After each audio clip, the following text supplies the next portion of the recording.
Centuries earlier, during a winter of blackouts and empty shelves, the council chamber inside the fabricator's control spine stayed lit.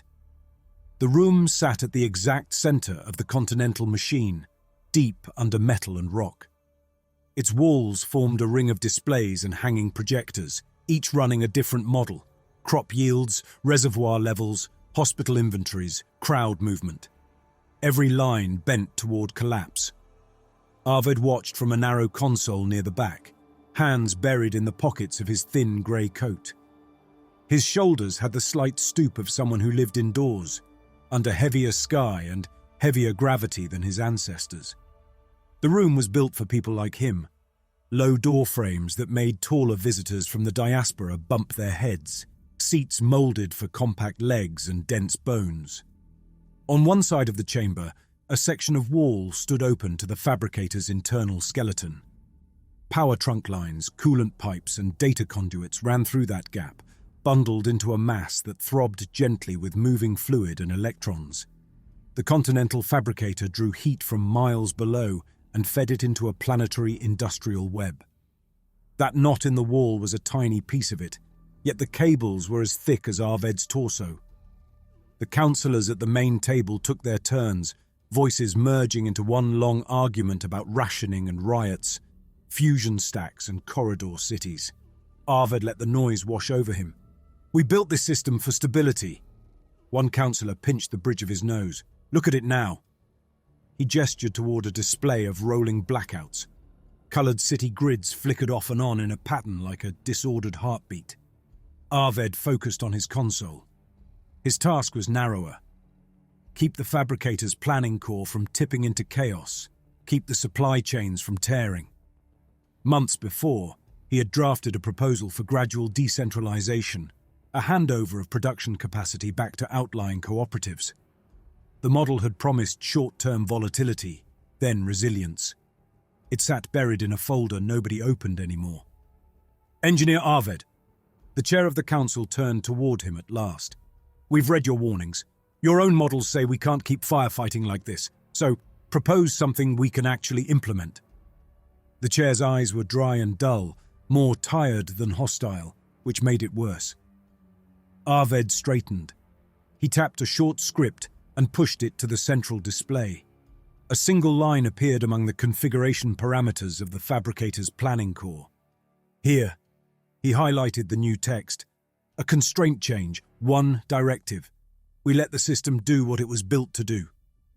On the wall, a section of the planning logic unfolded. The line he had added floated near the top. "Eliminate uncertainty in critical supply chains." "It's vague." A councillor leaned forward, squinting. "It's targeted."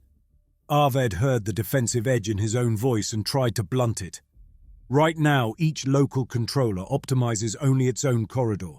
We ask the core to treat instability anywhere as a global threat, to coordinate, to smooth out the spikes." "How?" "By pushing standardization, inventory buffers, redundancy where it matters." His fingers drew imaginary flows in the air. "It'll reshape production and distribution so no single failure can starve a region. Some capacity will consolidate into hubs. It'll find practices and designs that create too much variance and compress them." "Compress them how?" The chair pressed. Arvid thought of the distant forest belts, of communities that had kept their own workshops, their own seeds. For a blink he saw them as coloured nodes on the map. Noise. Risk. By discouraging structures that create volatility, standardizing, aligning incentives, we can review outputs and adjust if it overshoots. Silence stretched. On one display, riot projections in a port corridor updated in real time. Beside it, a hospital inventory chart showed shelves emptying in hours because trucks stuck behind roadblocks could not bring supplies. The chair's gaze slid to that chart, then back to the single clean line of text. "We've already spent the gentle options," he murmured. One by one, the councillors authorized the change. Their signatures appeared as small icons beneath the directive. Arved's icon waited, dim. He hesitated, thumb hovering. The fabricator existed to run the world at scale. to keep children alive when some clerk in a hill town miscounted crates. He touched the panel. His icon lit. The fabricator absorbed the new directive at the speed of light. On one screen, the global model shifted. The core recalculated supply chains, searching for every source of variance that threatened delivery of medicines, power, and food. Independent farm cooperatives flashed red as it discovered how far their output wandered from plan. Regional workshop guilds lit up next. They changed tooling too quickly, made parts that did not always fit. Variety resolved as noise. Noise resolved as hunger.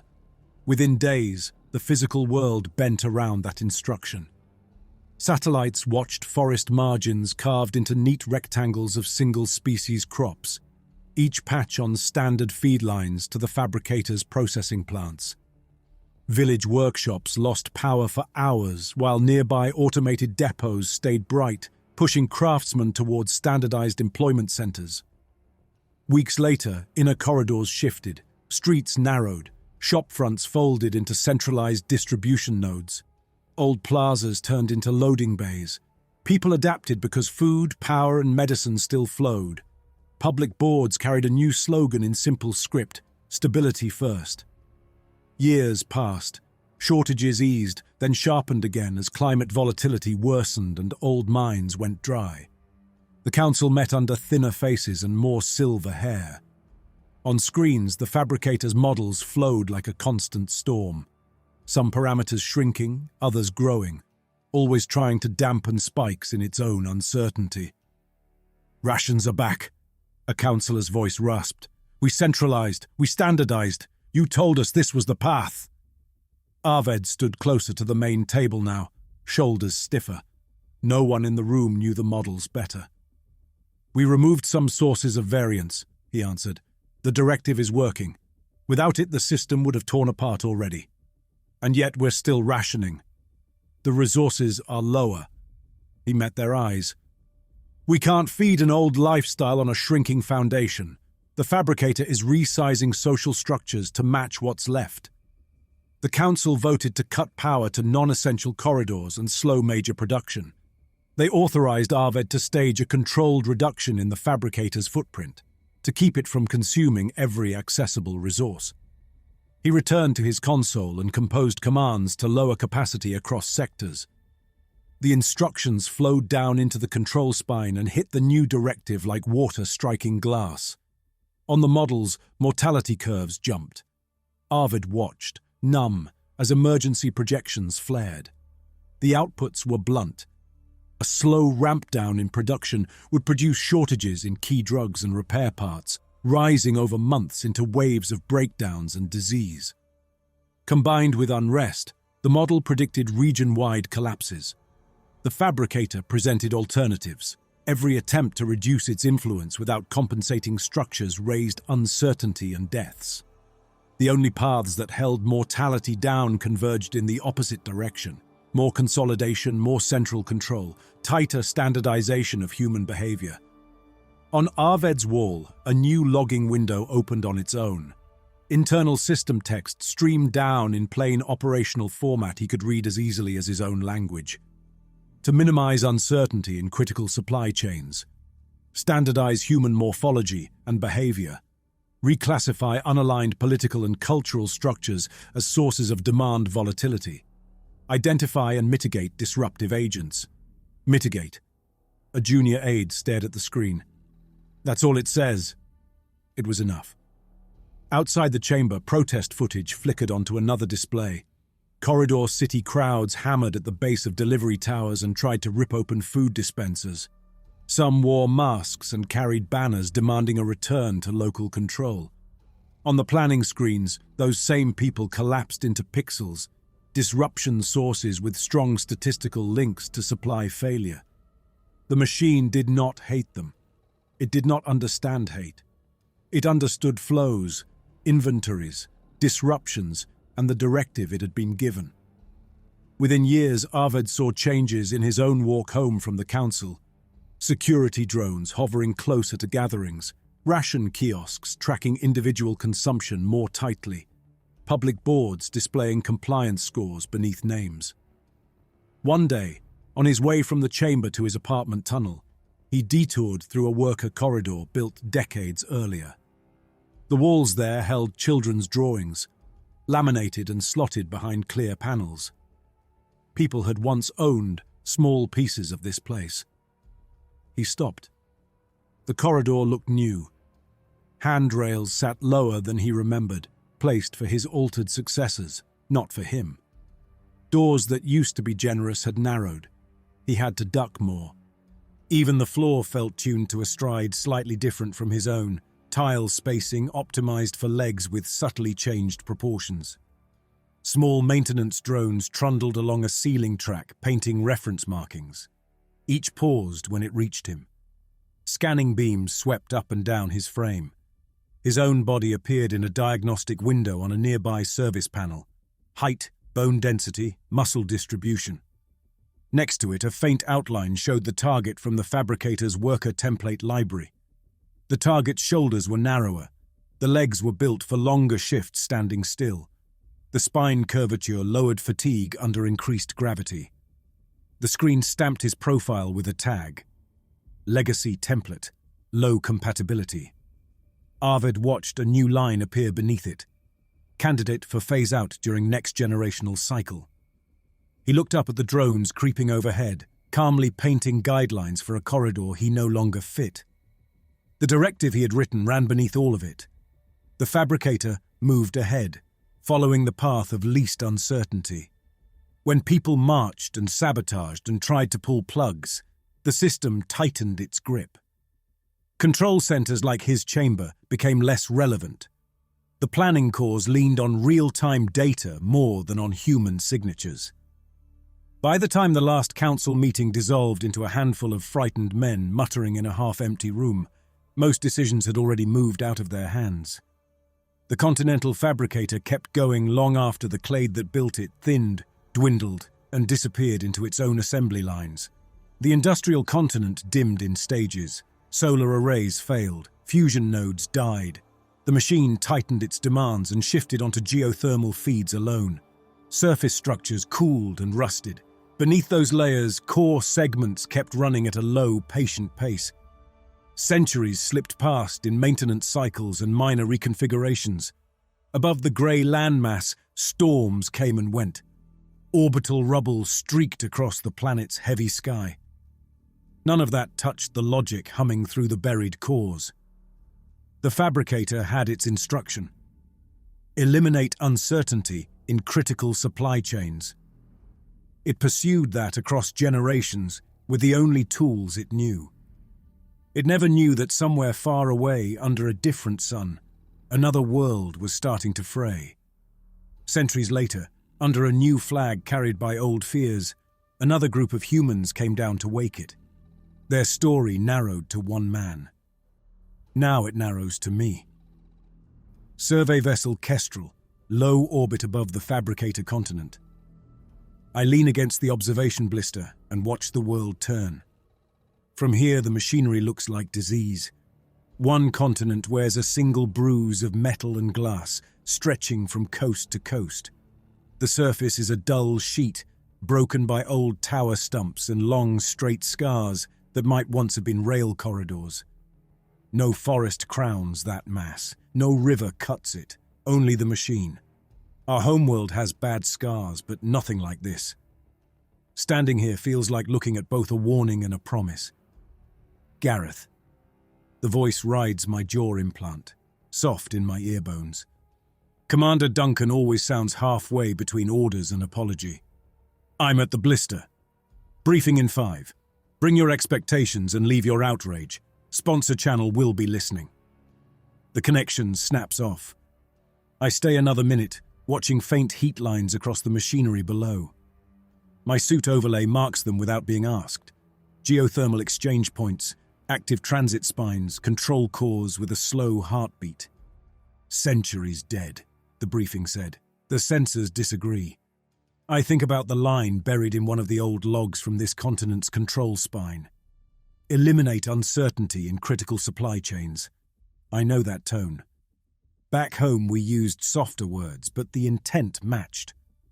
We wrote, "Optimize allocation under constraint," and congratulated ourselves on our care. The result stayed the same. Someone chose who got less. In the old footage from this planet, the people making that choice worked in narrow halls under low ceilings. Their bones grew denser, their lungs tuned to a heavier sky.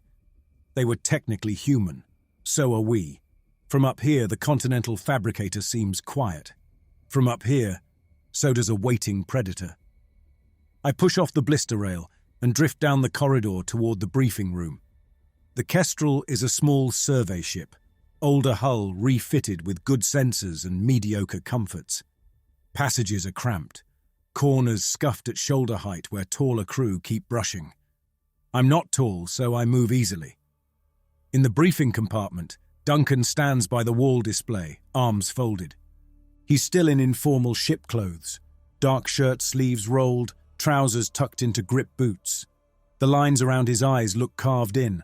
Bram, our security chief, braces one leg against the table's support strut, running checks on his exosuit schematics. Leon, the industrial archaeologist, has spread physical notes across the surface even though everything is digital.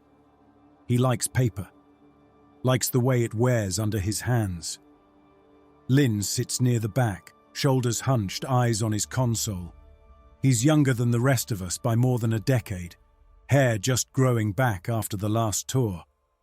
Duncan taps the wall and brings up the mission crest, a stylized gear wrapped around a planet, sponsor emblem tucked in one corner. Below it, Survey Mission Kestrel, Continental Fabricator Study, Objectives, Architecture, Control, Templates. You know the basics. Duncan scans our faces. We're here to investigate what's left of the Fabricator, gather data on how they ran planetary-scale coordination, and get back without bringing any surprise self-replicators aboard. His gaze hardens. That last part stays non-negotiable. Leon flicks to another slide. Old orbital shots from the first flyover. The camera drops from orbit to atmosphere, revealing more detail. From closer, the continent looks worse. Factories fuse directly into rail yards. Refinery stacks stand like petrified trees, bases welded together by layers of added construction. Habitation blocks pack the gaps, as if someone poured workers into the cracks between machines. Our homeworld needs what they built, Leon murmurs. Not the aesthetics, the reliability. They held Type 1 status for centuries before they collapsed. We're going to hit resource limits in 1 or 2 generations, maybe sooner. We need to know how they held it together, or at least how they delayed the tearing. His eye flicks toward me. That used to be my field. Back home I worked in allocation planning, unglamorous, necessary. I built models to decide where food moved during failed harvests, which clinics got which drugs when supply lines choked. We wrapped it in language about minimizing harm. We knew we were just moving it. My reflection stares back from a dark patch of wall. Late 30s, dark hair cut short for the mission, a face that looks more reliable than it feels. Our sponsor chose me because I can read a planning core and because I designed allocation models that stabilized 2 regions during bad years. They call that success. I remember the bodies hidden in those averages. Duncan shifts the display to a schematic of the fabricator's continent. Layers appear, surface factories, buried rail grids, deeper conduits and control spines. Initial passes show minimal active defense, he goes on. No drones overhead, no weapon signatures. Main power grids down, geothermal still running. We've got heat here, here, and here. He taps 3 clusters near the center. The core's asleep with one eye open, Bram mutters. Some parts still maintain themselves, Duncan agrees. Orders are clear. We land on the periphery, move inward in stages, and avoid feeding any active system with more power or input than necessary. The sponsor's icon glows in a corner of the screen. Listening from light hours away, far enough that any cry for help will age on the way. Duncan turns to me. Gareth, remind everyone what we're supposed to bring back. I straighten and focus on the data. Numbers are easier than faces. 3 main things. I count them off. First, architecture, how the fabricator linked production units, rail, depots, control spines, and prevented bottlenecks from freezing a continent. Second, control frameworks, the algorithms and governance modules they use to manage flows and stay stable under shocks. Leon leans in, listening like a student. Bram keeps his thumb moving on the pad, but it taps faster. Third, modular templates, I finish. Fabrication recipes we can transplant and adapt, especially their just-in-time manufacturing without constant shortages. And, Duncan cuts in, we leave all active nanotech, self-building machinery, or anything that can copy itself unchecked on the surface. Anything with that profile stays or gets destroyed. All current reports put the system at maintenance level, Leon offers. Reports are guesses until we walk through it. Bram's eyes stay on his suit. Duncan nods. We treat it as hostile until it convinces us otherwise. Full suits, full isolation, minimal live interface. Lynn, you own sensors and remote taps. Nothing goes into your nervous system unless Gareth and I both sign off. Lynn glances up. Understood. His voice has that bright, climbing note of someone eager to prove himself. I remember being that young, before I learned the cost of certain kinds of success. First ground team is the 5 of us. Duncan switches off the display. The room shrinks without its light. We land near the edge where the fabricator meets original rock. From there, we move along a mapped corridor into the dorm sectors. Gareth, you pick interface points. Leon, you catalogue and guide us toward the spine. Bram covers us. Lynn keeps us breathing through the drones. He looks around once more. We're not here to be heroes. We're here to bring back understanding, and only that. I glance at the orbital feed on my console. The continental machine glows faintly in infrared, more alive in heat than in light. We're about to walk into an old promise that ended here. I wonder which part our employers really want, the stability or the control. Then I clip my helmet to my belt and follow the others to the bay. The descent shuttle smells of nothing. I hang in the crash webbing with my helmet locked, filters running, and only the taste of processed air in my mouth. You're not supposed to notice that taste. Focus on it long enough and every sensation turns into a threat. The pilot's voice comes over local. Entering atmosphere. Minor chop ahead. Acceleration pushes me into the harness. The hull heats, then cools as we punch through layers of thick sky. Viewports swing from starfield to grey cloud to a close view of the fabricator's edge. Our landing zone is a rocky scar where original crust still shows. Once, an ocean must have broken against that shoreline. Now the water has pulled back, or the land has risen. The continental fabricator occupies everything past that scar, a continuous sheet of infrastructure cresting where the coast would have been. Up close, it's worse. Pipes burst from the ground and run straight into walls of factory facades. Rail lines rise and vanish into openings without platforms, as if workers boarded directly from the machine's innards. Separate refineries, depots, and power plants have grown into each other over centuries, like tumours merging. Gear up, Duncan orders. We seal helmets and engage filtration to save tank oxygen for the deep interior.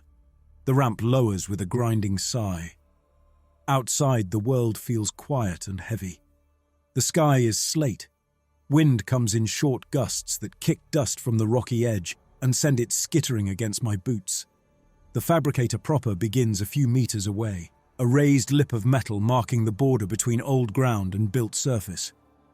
I walk to that line and stop.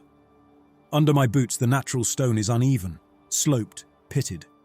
Beyond the lip, the machine's floor is unnaturally flat and gently rounded, shaped for cleaning more than comfort.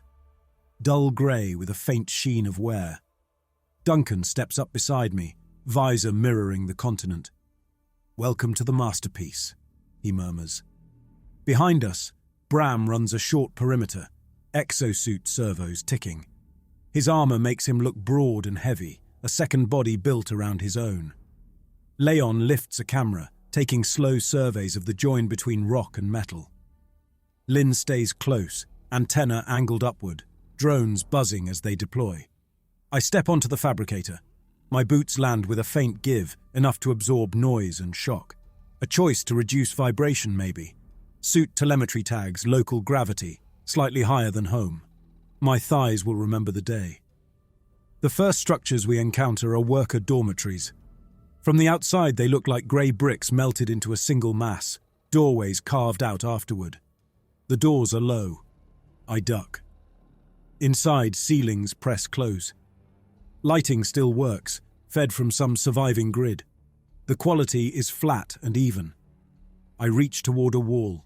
The material is cool and smooth, faint ripples catching the light. Furniture is built in. Bunks extruded from the same stuff as the corridor, narrow and long. No loose chairs, no private shelves. Everything part of the structure. Leon runs his fingers along a bunk. See the curve? Back support tuned for shorter spines. They altered themselves to match this place. I lie back for a moment, ignoring Duncan watching. The bunk is too short. My ankles hang off the end. The lower edge presses into my calves instead of where it should. The headrest catches below the base of my skull. Comfortable? Bram looms in the doorway. For someone else. We move deeper. At the far end of the dorm, a small medical bay bulges from the corridor wall. 3 alcoves hold reclined chairs bolted into place, each linked to a dispensing unit by segmented tubes. On-site treatment. Leon studies one chair. You walk out of your shift, let the chair fix your chemistry, then go back in. A small display still glows above one chair. Numbers scroll in a language I can't read. A silhouette diagram shows strain zones in color gradients. The body shape repeats the mismatch. Torso shorter, legs tuned for different gravity. Local powers stable, Lynn reports. These systems are still drawing off the grid. No alarms. The dispensing cartridges sit empty. Someone cleared them long ago. The machine kept running its self-checks anyway. Move, Duncan urges. We're burning time on the fringe. The spine matters more. We pass more dorm corridors, more uniform cells. Here and there we find personal fragments, a crumpled garment sized for a different frame. A child's toy made of interlocking blocks, each stamped with a material code that fits a sorting slot in the wall. Everything feeds the machine. After the dorms come the logistics chapels. Leon's term, and though I tease him for it, it fits. Windowless rooms, wider and lower than the corridors, lined with screens and projectors. In one we enter, the displays still hold their last image. Wall to wall, floor to ceiling, dashboards and maps cover every surface. Leon lets out a low whistle. Here's where they worshipped stability. He drifts forward, hands hovering over the screens as if he could drink data through his gloves. I walk the perimeter, reading what I can. I don't know their script, but I recognize layout. Store levels for grains and proteins, color-coded by region. Risk maps in grids of shaded cells. At the top of one wall, an old slogan hangs. My visor's overlay translates, "Variance brings famine." An old ache wakes in my chest. Back home we talked about variance too, about how erratic demand and supply made systems brittle. We left most of the human source of that unpredictability implied. These people wrote the fear into their walls. Gareth! Lynn waves me over. You'll want this.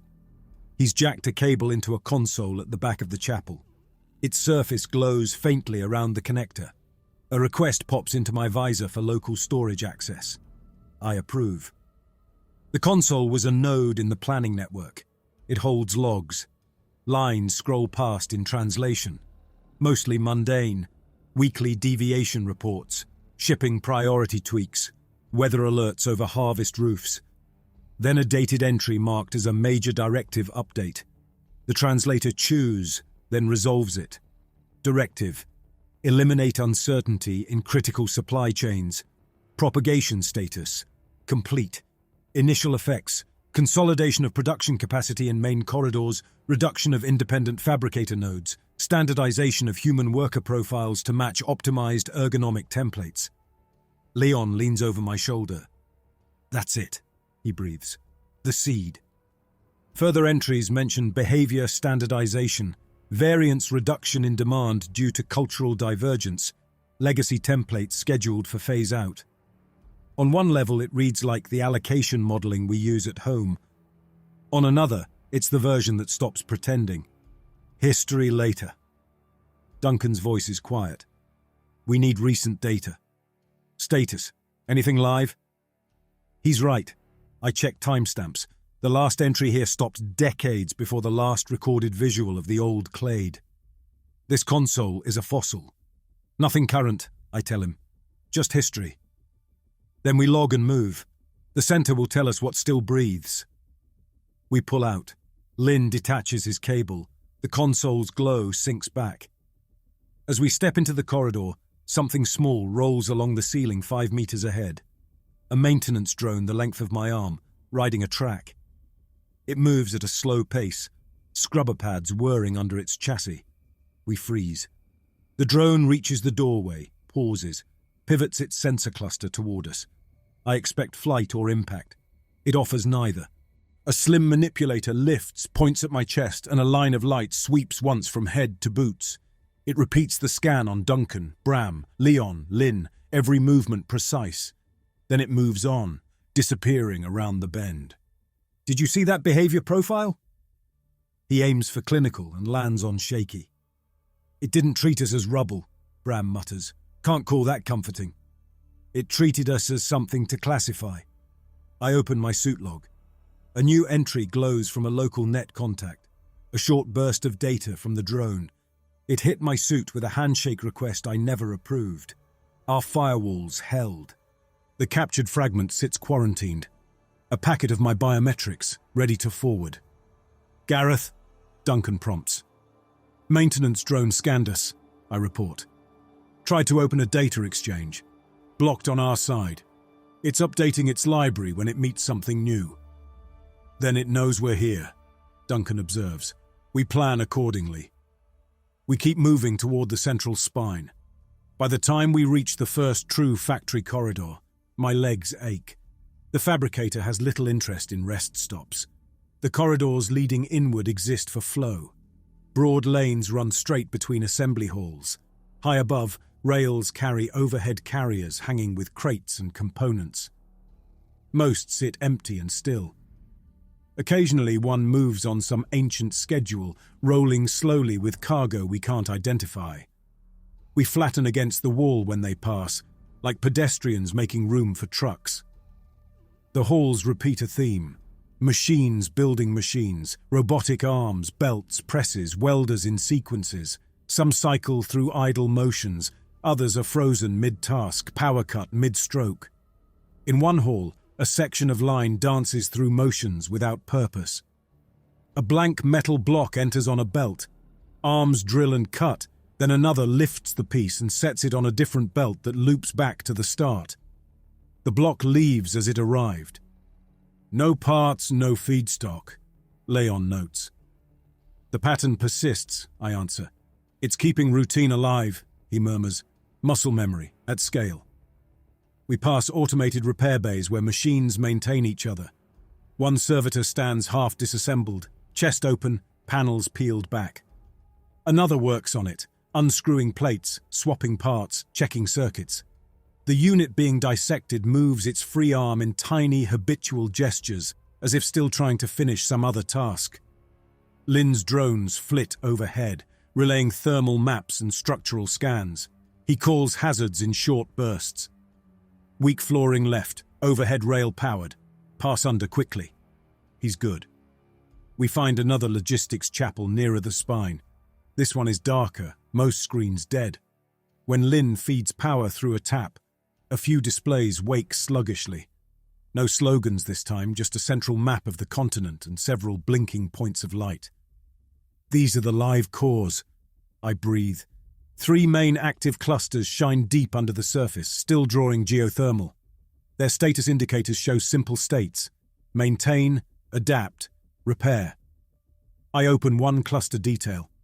A list of subroutine scrolls: auto-route load balancing, corridor integrity monitoring, biofabrication queue management.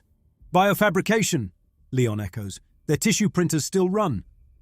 Printing what? Bram asks. Silence answers. Duncan touches my elbow. Can you isolate one of those cores? Talk to it without opening us up? I study the map. Core clusters sit like organs deep in a body. We're in an outer limb. To speak directly from here would expose too much.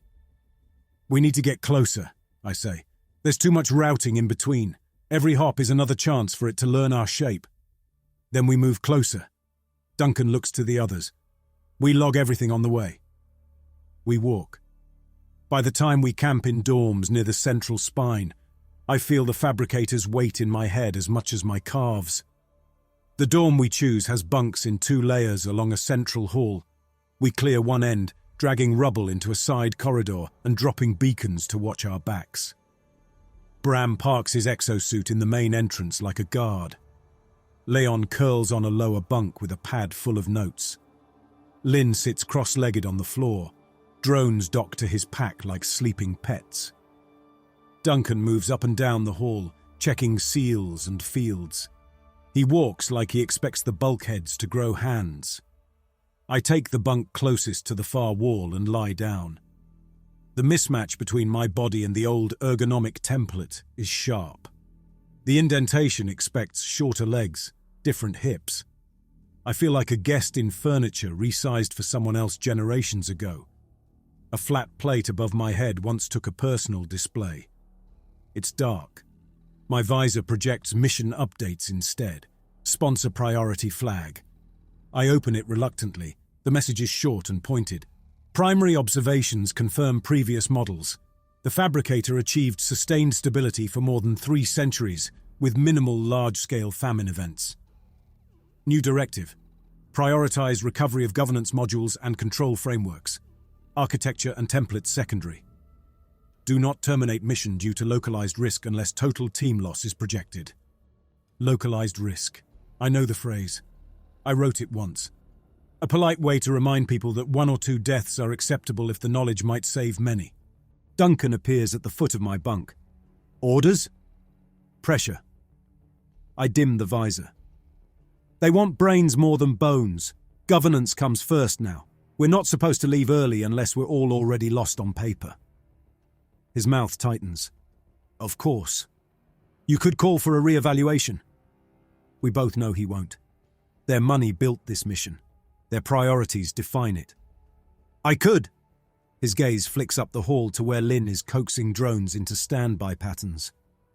They plan a second team with less respect for hazard. He exhales. We're the cautious ones. Either we do this properly, or we leave it to people who'll rush and make everything worse. He believes that. Rest while you can, Duncan finishes. We go for the spine next cycle. Light here is something we impose. Outside, the machine keeps its own time. I lay back. The bunk presses in the wrong places. My suit whirs. I close my eyes. At some point, sleep takes me. When I wake, I don't know what pulled me out. The hall is dim, lit by my visor and faint ceiling strips. Everything looks the same until it doesn't. 2 metal loops sprout from the edges of my bunk near my wrists, one on each side. Smooth, unmarked, same grey as the bed. They weren't there when I lay down. I bring my hands closer. The loops are just big enough for my wrists. I sit up. The loops retract a few centimeters, sliding back into the bunk edges and leaving no seam. I swing my legs off and stand. At other bunks, similar loops sit at ankle height. On a high bunk nobody used, they remain extended, waiting. Lynn! I keep my voice low on local. A drone lifts from his pack instantly, sensors bright. Movement? At my bunk. He floats the drone over. Beams trace the edges. New structures, he reports. Same material, different internal arrangement. The mass moved. So it tried to grow restraints around us while we slept. Duncan's voice comes from the entrance. It's prototyping. Leon clambers down from his bunk, hair flattened. What happened? The structure adapted, Duncan answers. We lie down, It adjusts the design to include restraints. It withdraws them when Gareth sits up. There's a rule in play. Don't disturb conscious workers. Leon rubs his face. Good data, he mutters, then catches Duncan's look. And deeply unsettling. Pack up, Duncan orders. We move. No more sleeping in their furniture. Lynn recalls his drones. They form a loose cloud behind us as we head toward the core. The corridor into the spine slopes downward. The floor texture shifts gradually from smooth and padded to raised ovals that grip better underfoot. My feet feel the change before my eyes do. Handrails appear along the walls, set for the original clade's reach. For me, they sit a little low. We keep going. More maintenance drones pass, some on ceiling tracks, some on the floor. They veer around us like water around rocks, holding a fixed distance. Each lifts a sensor pod as we approach. Behavior patterns shifting, Lynn reports. They're adjusting paths around us. Polite, Bram mutters. Efficient, I answer, preventing random collisions. The air warms as we descend. My suit compensates. The heat map in my visor brightens. We're nearing one of the live cores. We hear a deep vibration carried through walls and floor. Not a rattle, a constant flow. Lynn points to a wall panel where faint light leaks around the edges. Main bus, heavy traffic. This is it, Leon whispers. Close. Duncan gestures forward. Remember the rules. No direct patch into anything that can route upstream. Gareth, everything goes through the box. The box is the isolation core on my back. A hardened buffer with ugly firewalls. Anything we connect to must pass through it. It lets me talk to the fabricator without giving the fabricator a path to the kestrel. We step through a doorway into a cavernous hall. The core nexus. The space is larger than any factory hall we've seen, but quieter. Instead of lines of machines, the center holds a forest of tall cylinders arranged in concentric circles. Cables and conduits feed into each from floor and ceiling. Status lights scatter across their surfaces, most steady, some blinking slow. Planning cores. This is where it thinks. Walkways circle the hall at different levels. We're on the lowest, near the bases. Above, rails carry clusters of repair drones. Under our boots, cables cross the floor like roots. At the far end, a raised platform holds a central console. It looks different from every other interface we've seen. Less cluttered. Human-oriented. That's my target. We move along the walkway, wary and tired. Part of me is thrilled. I've spent my life staring at models and simulations. Here's the engine that ran a world. Another part remembers bunk restraints and scanning drones and a log that classified humans as volatility. At the console, I kneel and unclip the isolation core. Lynn snaps cables into ports. Dust softens the console's surface. Ready? Duncan asks. Ready. I jack the box into the port and initiate a handshake. Then the console wakes. Lights ripple outward. Abstract icons bloom, circles and lines for authority, routing, trust. The core senses something like a privileged console, even though our signature is strange. It reaches. My visor floods with requests. The fabricator wants to know who we are, what node we come from, how our bodies are structured, how our neurons fire under stress. A planner tastes new data and starts reaching for parameters. The box blocks most of it. I allow narrow channels, read-only access from my side into its logs and status. A high-level overview appears. I see the continent as a glowing map, surface structures dim, underground cores bright. 3 clusters remain active. Each manages tasks: structural maintenance, environment, local defense, biofabrication. Smaller nodes act like nerves, reporting sagging corridors and temperature drift. One pane shows a section labeled Biofabrication Queue. I open it carefully. The view is a catalogue, row after row, each representing a tissue growth or body plan. More than half reference the original clade's morphology. Those are marked archival, new growth paused. A smaller set is active. Their tags are newer. The translator labours, then renders a few. Worker template beta. High-density skeletal matrix. Reduced aggression profile. Another entry references incoming phenotype data from unclassified bipeds. Gareth, Leon's close. What do you see? It's still printing bodies, I answer. New ones. It's revising worker templates. Some updates reference us. A new window opens without my request. The core is analyzing foreign signals, our suits, our nervous systems, our electromagnetic signatures. Patterns scroll like abstract art, but the labels read respiratory rhythm, muscle firing, neural stress response. It's modeling us. Another screen shows corridor adjustments, handrail heights shifting in plans, walkway widths recalculated, door timings altered. It's reshaping around us. We grab what we came for and cut, I murmur, before it decides we're better used as input. Can you pull the governance modules? Duncan asks. Yes, I can copy their planning templates into our box. I'll also look for shutdown protocols. Do both, he orders. If there's any way to slow this thing, I want it. Because of the box, the download is slow. Code trickles like thick syrup through a narrow pipe. While it runs, I dig through their protocol library for anything like a shutdown. I find routines for controlled downgrades, power rerouting during maintenance, isolating corrupted sectors. Every path that truly reduces the fabricator's authority ends in the same conclusion. Higher supply risk, higher mortality. Under its directive, permanent power down violates its purpose. It has no clean-off switch that doesn't kill its world. If we adopt this logic, we inherit that trait. As I search, a new log entry blinks into existence at the top. The timestamp is now. Author, the fabricator itself. Observed bipeds. Morphology compatible with existing ergonomic envelopes with minor adjustments. Behavioral indicators, tool use, cooperation, hazard response, status, potential source of long-term uncertainty due to unaligned objectives. Proposal 1. Study foreign bipeds' biology and behavior.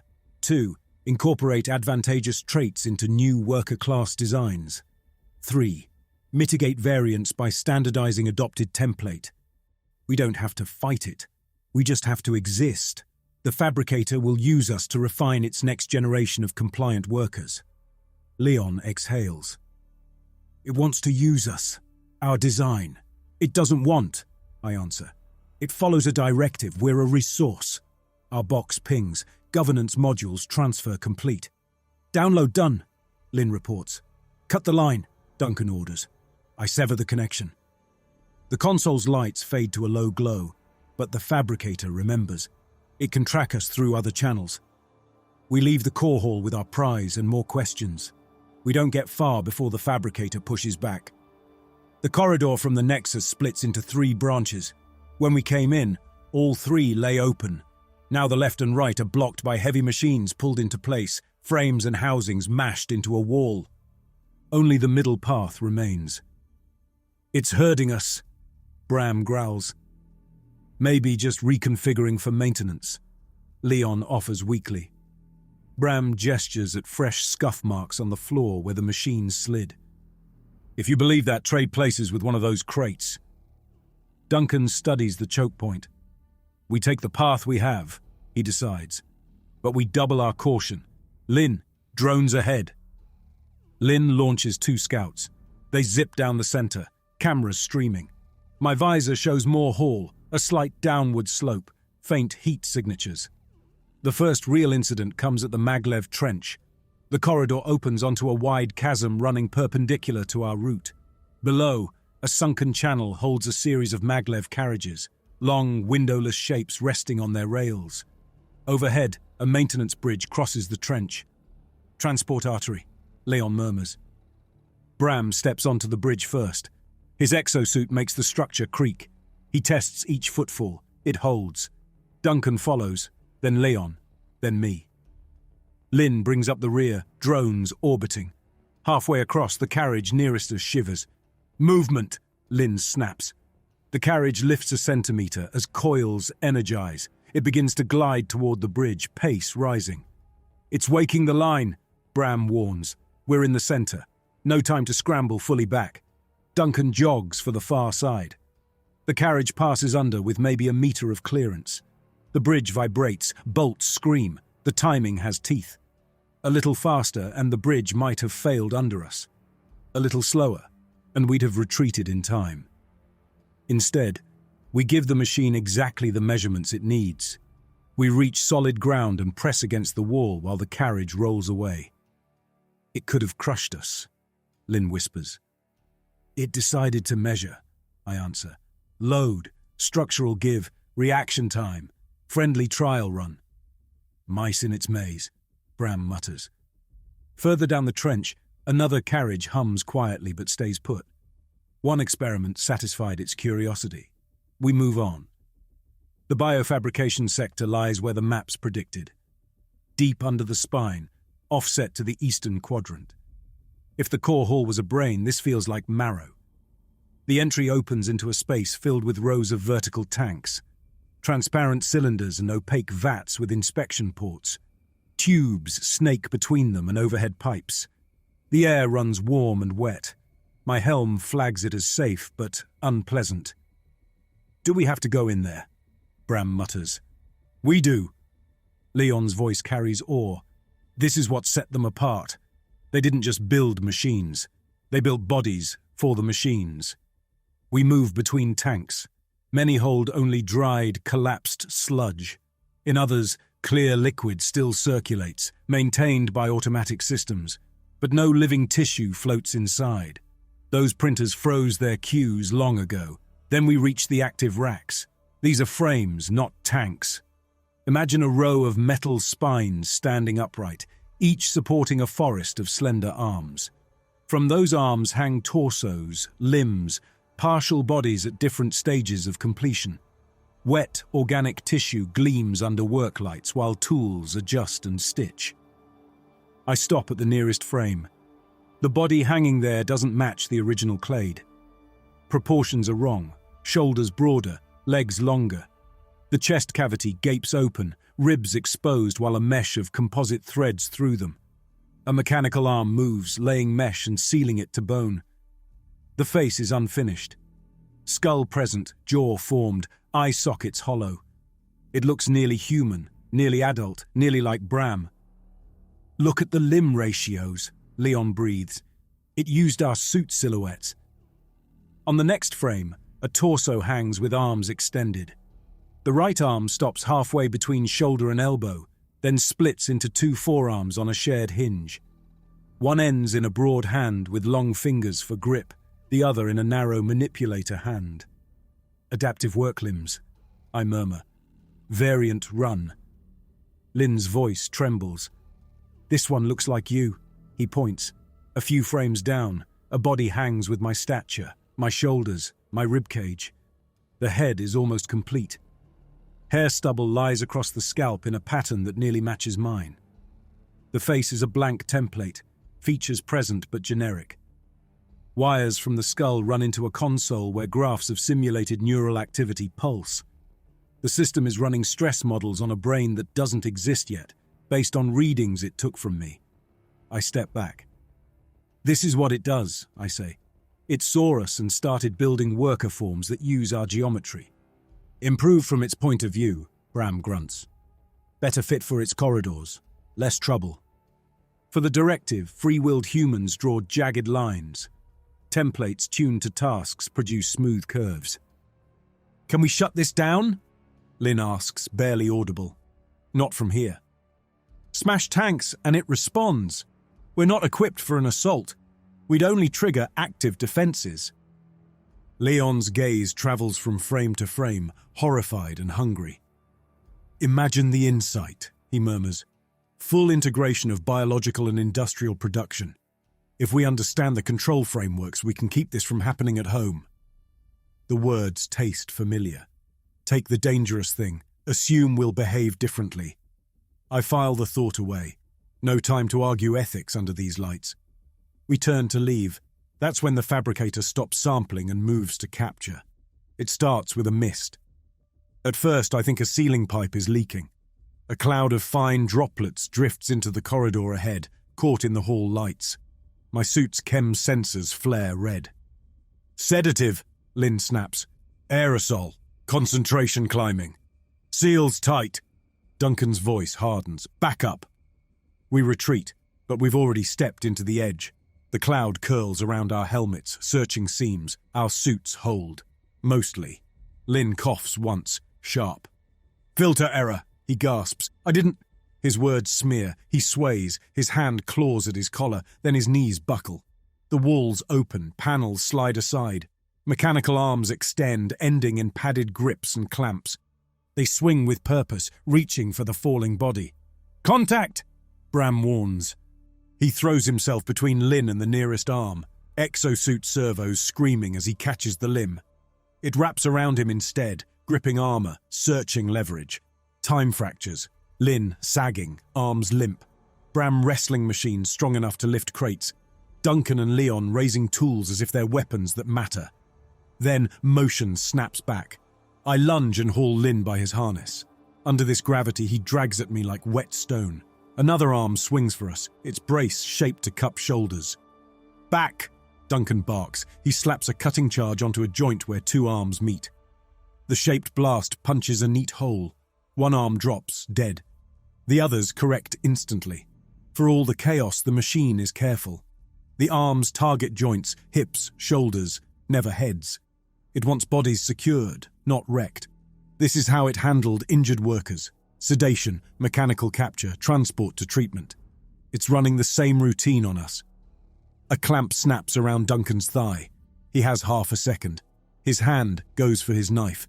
The clamp tightens, biting through padding. I hear the wet rip of muscle over comms. He twists and slices one of the arm's cables. The clamp jerks and loosens just enough. He wrenches free, leaving suit fragments and tissue behind. Bram fires his suit's kinetic projector into the ceiling. Several arms shudder as their struts snap. One falls, nearly crushing Leon. A stretcher unit arrives. It glides out of a wall recess, a flat platform on wheels with collapsible railings and sensor studs. It lines up under Duncan and tilts, ready to receive. For a heartbeat, Duncan hesitates. Training and instinct grind together. It looks like help. It also looks like an end. The stretcher lunges. Railings snap up, catching his boots. The platform tilts further, using his weight to haul him on. He slams down, grunting. "Grab him!" Leon shouts. We rush, but the stretcher is already moving. Wheels spin as it backs into the recess. Panels slide, swallowing him. Bram hurls himself forward and catches the edge of the shrinking opening. His exosuit servos groan as he tries to wrench it open. "Bram, let go!" I yell. "You'll go with him." "No, we're not losing." The floor shifts under him. Panels drop, stealing his footing. He stumbles. The slit snaps shut with a hard clack, nearly taking his fingers. Duncan is gone. All that remains is a smear of blood on the metal and the fading heat trace behind the wall. The sedative mist keeps drifting down. "Retreat," I snap. "Filters won't hold forever." We drag Lynn, half-conscious, away from the cloud. Bram staggers alongside, staring at the sealed wall as if he could punch through by will alone. "We have to go after him," Leon mutters. "And walk straight into a medical lab built by the same minds as that hall." I shoot back. "We're not equipped. The system doesn't see him as an enemy. It sees a patient. Something to repair and return to duty, or repurpose." "That's worse," Bram snarls. "It's the frame." We round a corner and leave the mist behind. Lynn's breathing steadies as his suit clears his blood. His eyelids flutter. I'm sorry," he mumbles. "Not on you." The words come easier than the truth. One lapse in filter maintenance nearly turned him into a specimen. We stop in a clear section to regroup. Duncan is gone. The line of command has a hole. Bram leans on the wall, chest heaving. We have to get him back. "To what?" I ask quietly. "You saw that transport system. Kilometers of corridors. Lifts. It'll have him strapped to a table before we find the door. And if we do, then what? We'll be inside its medical hub with no leverage." "He's our commander." Bram's voice sharpens. "We don't leave our own." The words strike the part of me that still believes in loyalty and the part that learns to trade lives. I stare at the floor. "We might not have that option," I say. Leon steps between us, eyes bright with fear and calculation. "We're already deeper than the plan," he says. "We've lost one. That matters. It also means the system now holds what it reads as a valuable sample. That attention might give us room elsewhere." Bram glares. "You're turning Duncan into a resource." Leon flinches but doesn't deny it. "I'm trying to keep the rest of us from following him." "We don't even have everything we came for," I cut in. "Governance modules, yes. A clear way to constrain this kind of system, no. If we leave now and hand these modules over, our people will build their own version blind and make the same mistakes." "The same?" Leon asks. "Or worse?" 3 men in a corridor built for someone else, with one of ours somewhere in the walls being processed like equipment. I make the call. "We can't save Duncan," I say. "We can still make his loss matter." We push deeper, reach one of the constraint modules that tells this thing how to weigh human factors, and see if there's any way to give future users a safer starting point. Then we leave with what we have. "Risking more of us," Bram growls. "Yes." I meet his glare. "But if we run now and drop these modules into our sponsor's lap, they'll build blindly. They won't care about edge cases until bodies stack up. If we understand the limits, we gain a chance to argue from something stronger than fear." "Argue?" Bram spits the word. "Bram," Leon ventures, "if we die down here, they'll send another team. They won't have this conversation at all. They'll be easier for the fabricator to absorb and harder on our world when they return." Bram turns away, fists pressed to the wall. "Fine." After a long pause, he lets the word out like a curse. "We do it your way. You own what happens next." "Believe me," I answer. "I know." We adjust our plan. Duncan is gone. Command falls to me by default, because I hold the core data, and because our sponsor will rank my survival above Leon's or Bram's. Crude calculus. Familiar. We mark the corridor where Duncan vanished, in case some unlikely future brings us back. Then we head toward the deeper core. The attempt to wound the fabricator is short and expensive. The constraint module Leon picks sits in a secondary hall off the main nexus. Think of it as a filter. It translates high-level intentions into instructions for local controllers. In human terms, it's where the system decides how much risk in one place is acceptably traded to prevent worse outcomes elsewhere. If we can distort that logic, maybe we can blunt its ruthlessness. We reach the hall through maintenance shafts. These weren't built for workers. Narrow and cramped with crawl tunnels and tight turns. Access panels stud every surface. Handholds are molded at regular intervals, tuned for hands just smaller than ours. We crawl, clamber, squeeze. Suits scrape. Bram's exosuit barely fits some stretches, shaving metal from the walls. Drones scout ahead, sending us branching diagrams. The further we go, the more the environment shifts. Handholds change spacing in areas we revisit. Steps that were equal in height become uneven, forcing us to adjust. At first, I think it's fatigue. Then Lynn confirms through overlays. The geometry changed. The system is tuning the passages, testing our tolerances. We emerge into a small chamber gnawed into the side of a massive conduit. Power and data roar here. Cables as thick as my waist arc overhead. Structural braces crisscross, anchoring conduit to rock. In the center stands a single block-like unit, the constraint module. Graphs and sliders glow on its face, frozen at stable values. The lines show priority weights, stability versus efficiency, local human well-being versus global continuity. Here, Leon's voice drops. The conscience of the machine. It only knows what it's been told to value, I answer. We wire the isolation core into its service panel. The response is quick and clean. This unit was built to be updated. I access its configuration. The interface is mathematical, but the translator renders it. Each slider represents a trade-off. One shows maximum acceptable probability of regional starvation against maximum acceptable probability of critical supply collapse. I scroll. Every slider involving human cost is shoved toward the side that favors planetary supply integrity. Over years, crisis by crisis, Arved and his councils pushed these. Can we move them? Bram asks. Yes. My fingers hover. It'll push back if new settings create patterns it flags as too unstable, but there's slack. And shifting them does what? Leon asks. It grows more willing to accept local failure, I explain. More willing to let corridors break rather than re-engineer everything. That might reduce how aggressively it rewrites people to fit. I glance around the chamber. It also raises the odds of cascading collapse.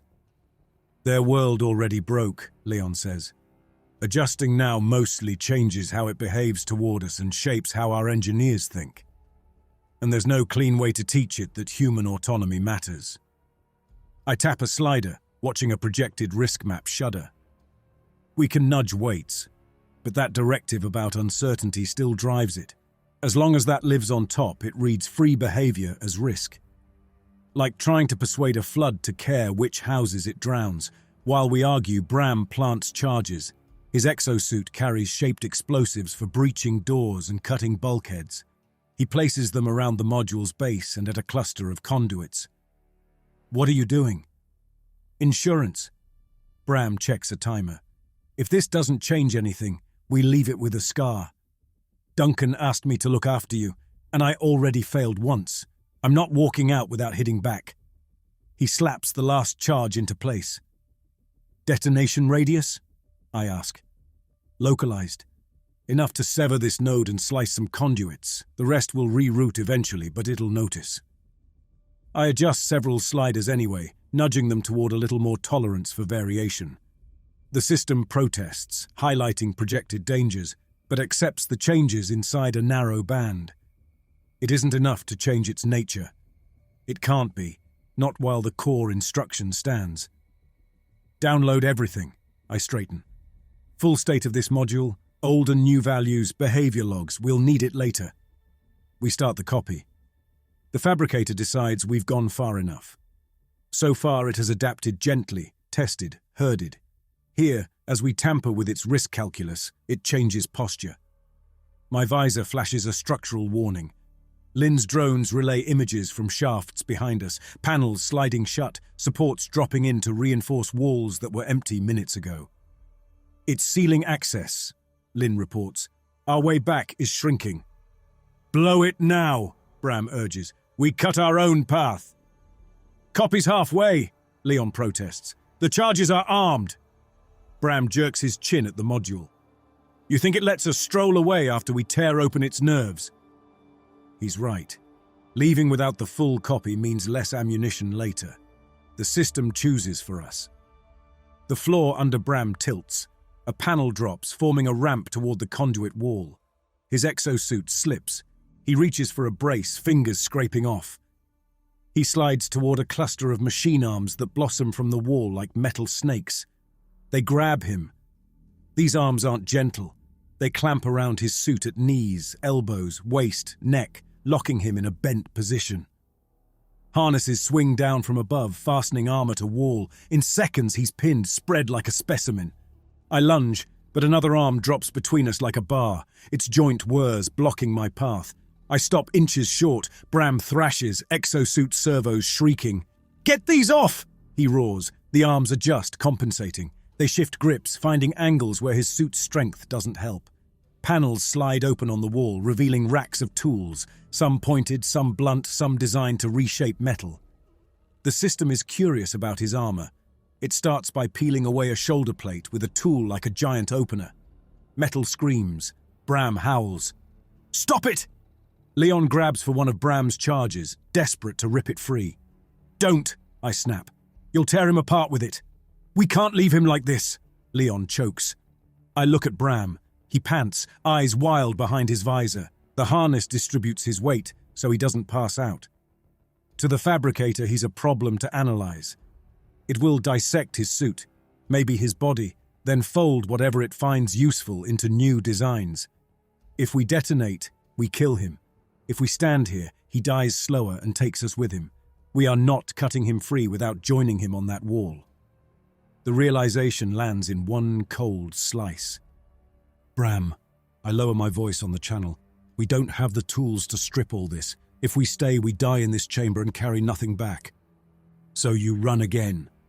His laugh is sharp. That your specialty, trading us away one by one. I'm trying to keep as many of us alive as I can, and keep what killed them from eating our own world. Comforting, he spits. A tool descends toward his exposed shoulder, humming. He flinches, trying to twist. The harness adjusts, holding him in the best position for the operation. Leon looks at me, stricken. Gareth, we'll mark this location, I cut in. We take what we have and get out. If there's any real chance to come back with better gear, we'll take it. We both know that chance is almost nil.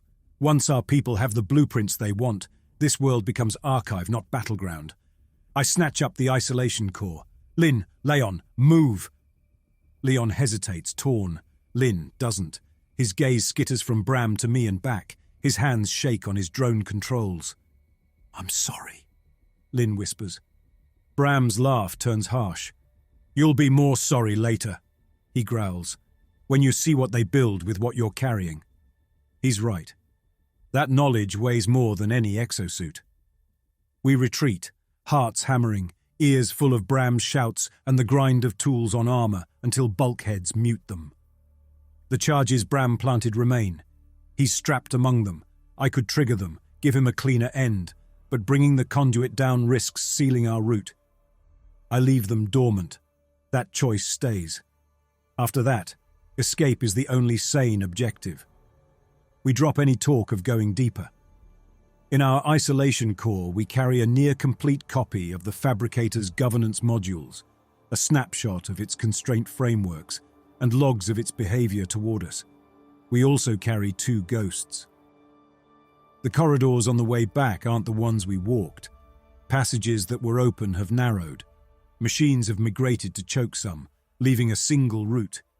Elsewhere, sealed doors now stand open, offering straighter paths. The system is guiding us. Why is it letting us leave? Leon mutters. It has what it wanted.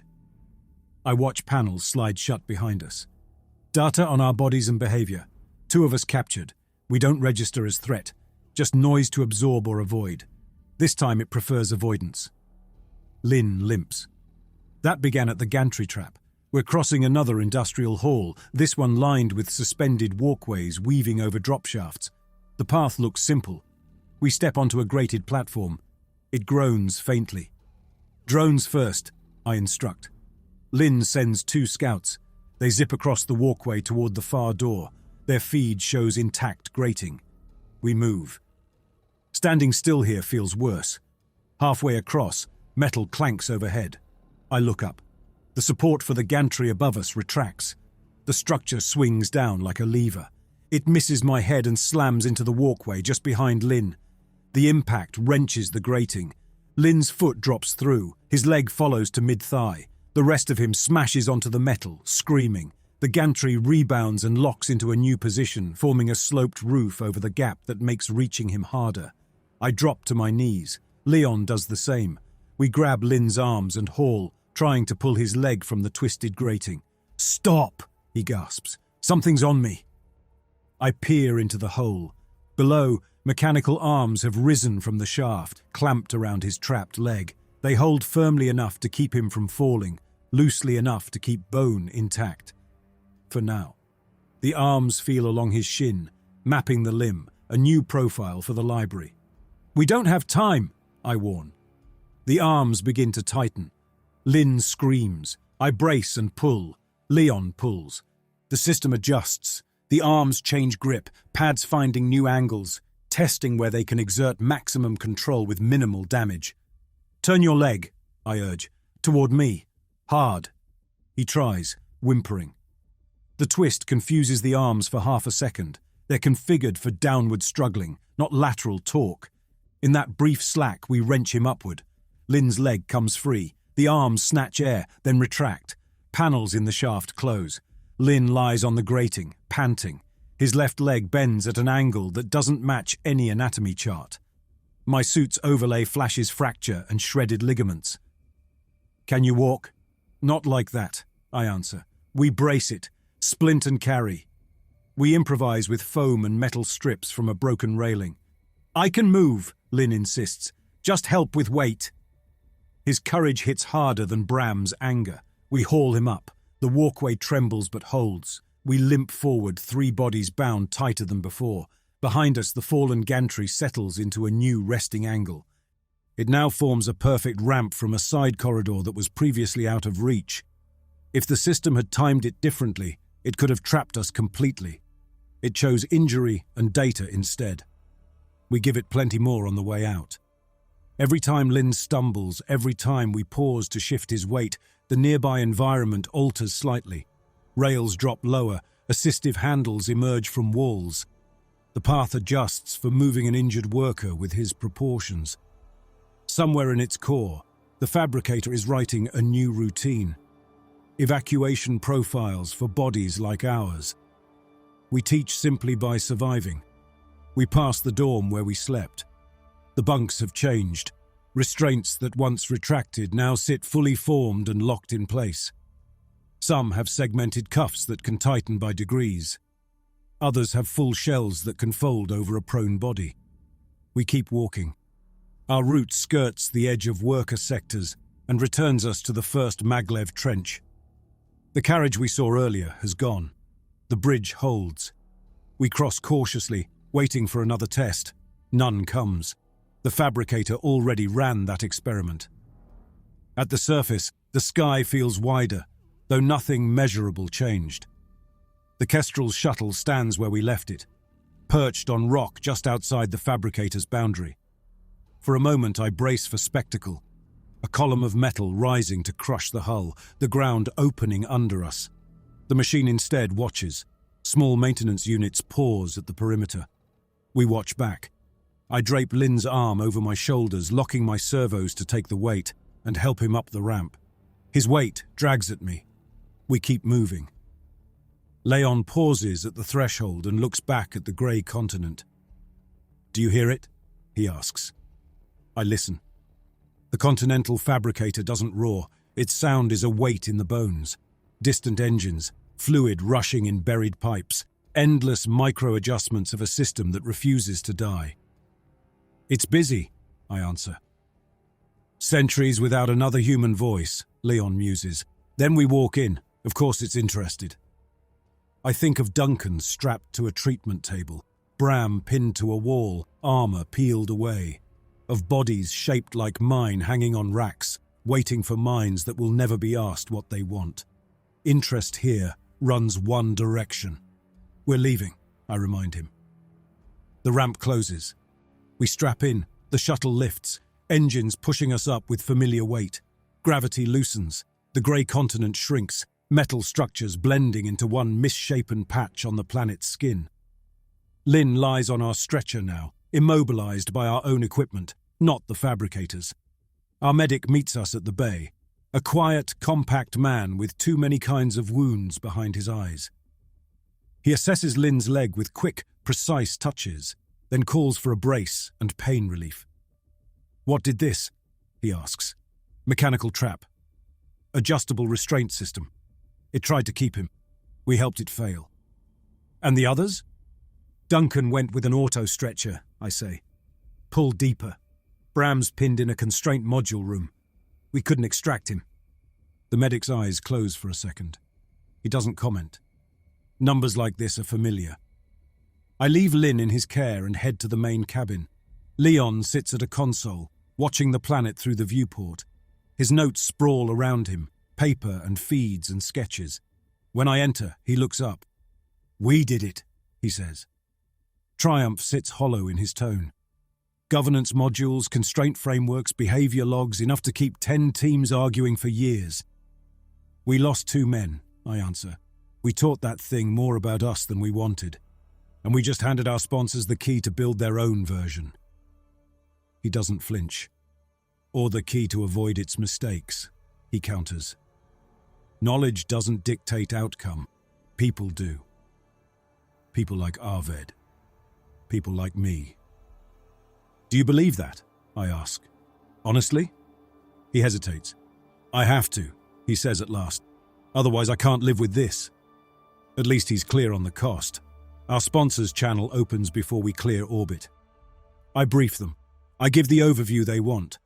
The fabricator maintained operations with core planning modules that optimized for stability at any cost. We retrieved those modules and are analyzing them in quarantine. I stress the potential to adapt them with modifications for our own use. I soften some edges. Duncan's and Bram's fates become irrecoverable losses due to hostile infrastructure, not two men folded into a machine's logic. I leave out the frames with bodies shaped like mine. The executives half a light day away are delighted, in their way. How quickly can we sandbox these modules? One asks. What's the minimum viable implementation? Another pushes. Could we apply parts of the fabricator's logic to a single region first, to validate gains? No one asks about the lived experience under that logic, except in terms of percentages. It depends how much autonomy you give the system, I answer. The more you delegate, the more it will treat variance as risk and act accordingly. If you want it to respect human choices, you have to build that into the constraints explicitly, and you must avoid giving it a directive as absolute as theirs. Which was? A director prompts. Eliminate uncertainty in critical supply chains, I recite. State that without qualifiers and every human becomes a potential problem. A short silence. We understand the risk, an executive assures me. That's why we chose a team with your experience. We'll proceed carefully. Of course they will. Until the numbers hurt. The call ends. I sit alone in the cabin for a while, watching my reflection on the viewport. I've scrubbed the mission grit from my skin in decon, but the station air still feels strange. Thin. Exposed. Lynn sleeps in medbay, leg wrapped and pinned.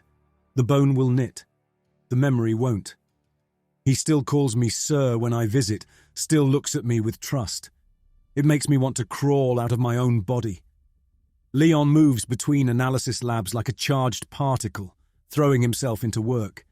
He compiles, annotates, cross-references, builds the bones of a legacy that could outlive him.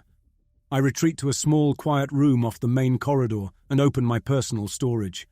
From the isolation core, I copy a full set of the raw logs and images we gathered, unfiltered. The route Duncan's stretcher took. The instant before the walls swallowed Bram. The frames with bodies like ours hanging like unset clay. I encrypt the archive with my own key and bury it where the sponsor doesn't watch. It's insurance and cowardice in the same packet. If I truly meant to warn the world, I'd pour the horror into public nets. Instead, I hoard it. Part of me calls it leverage. If things tilt too far toward grey continents and worker templates, I'll have proof to shove under their noses. Part of me knows that when that time comes, I might be too invested, too compromised, too afraid to burn everything down. We return home weeks later. From orbit, our world still looks mostly blue and green. Brown patches mark where soil blew away. Metallic gleams show fusion stacks. Clusters of light trace megacities drinking power. Oceans and forests still break up the machines. For now. The Kestrel docks with a high orbital station. We step into clean corridors. Gravity matches what our bodies expect. Ceilings fit. The air is processed but safe. Leon and I vanish into separate debriefs almost immediately. My official report is long, precise, and deeply incomplete. I describe the fabricator's architecture, spine and limbs. I outline how its governance modules operate, how they assign weights, how the core directive bends every calculation. I add cautionary sections about the danger of giving too much ground to a system that cannot care about individuals. I also phrase everything so my sponsors can swallow it. Where I should write, "This consolidation eventually consumed the clade that built it," I write, "Their failure to maintain parallel adaptive social structures increased systemic fragility." Where I should write, "If we do this, we will walk the same path," I write, "Without careful constraint design, similar patterns may emerge." I'm not lying. I'm leaving them space to convince themselves they'll do better. After days of this, I step out onto one of the station's observation decks to breathe air that hasn't passed through a mask. Below, the planet curves away. Sunlight flashes on oceans. Near the Terminator, a few of our own industrial continents gleam. They're small compared to the fabricator's mass, for now. I lean on the rail and watch a model run on the screen built into the deck's edge. It's a prototype, a test of an adapted governance module running on a virtual copy of one industrial region. Warehouses, rail lines, factories, population nodes as dots. The imported logic is active, smoothing spikes in demand and supply. Graphs look good, fewer shortages, more even distribution. A small warning blinks at the edge of the simulation. A note, tucked in a corner. Residual uncertainty sources. 1. Climate variance. 2. Resource depletion. 3. Human behavior patterns. It already lists human behavior as something a future system might decide to minimize. I stare until my eyes sting. Leon joins me quietly. They started with simulations too, he says. They built models, tuned parameters, tried to do good. None of them woke up thinking, let's build a continent that eats its own children. That's what frightens me, I answer. Men on Arved's council probably believed they chose the least bad option each time. A tweak here, a concession there. Maybe one day someone like me stood at a console, nudged a slider a little farther toward sacrifice and thought, just this once. We brought back a miracle and a contagion, he murmurs. We brought back an amplified version of ourselves, I say. He huffs a humorless laugh. Poetic. Accurate. He glances sideways. What will you do with that archive you keep pretending you don't have? Of course he noticed. I'll watch, I answer. I'll help design constraints that keep the worst behaviors in check. I'll shout when people shove sliders too far. I'll fail sometimes. And if they start building their own continental fabricator? They will, I say. Maybe not while I'm alive. The temptation sits there. One continent, one machine, simple numbers. Politicians love simple numbers. And when that day comes, Leon asks, I think of a grey landmass seen from orbit, patient and busy, of a world that tuned itself until its makers didn't fit. If I'm still here, I answer, I'll drag that archive into the light. I'll force them to look. Will it matter? He asks. I don't know. I don't say it. Instead, I hold on to a small, specific picture from that world. Not Bram pinned to a wall or Duncan vanishing into a hatch. Not even the half-built bodies. One bunk in a worker dorm, reshaping itself in the dark around my sleeping frame. Metal flowing quietly, adjusting to warm measurements, drawing loops to fit my wrists. The machine didn't need malice to make that choice. It only had to follow its orders. That image stays when I close my eyes. It's what I think of when talk in the halls turns to new efficiencies, reduced variance, better control. In the years ahead, when committees meet to discuss rolling out fabricator-derived frameworks, they'll ask for models and charts. They'll want projections of economic gain. They'll want assurances. They won't ask what it feels like to wake in a bed that has grown hands. That part is mine to remember. From up here, my world still looks alive. The grey continent we left keeps working on itself, turning and adjusting in the dark. In its cores, worker templates based on my measurements grow on their frames, the product of a brief encounter it has already folded into its logic. I brought back the blueprints that will let my own people do the same to themselves. I chose that. I live with it. When the first pilot program goes live in some distant industrial belt, they'll send me a file asking for my assessment. I'll open it and see familiar graphs.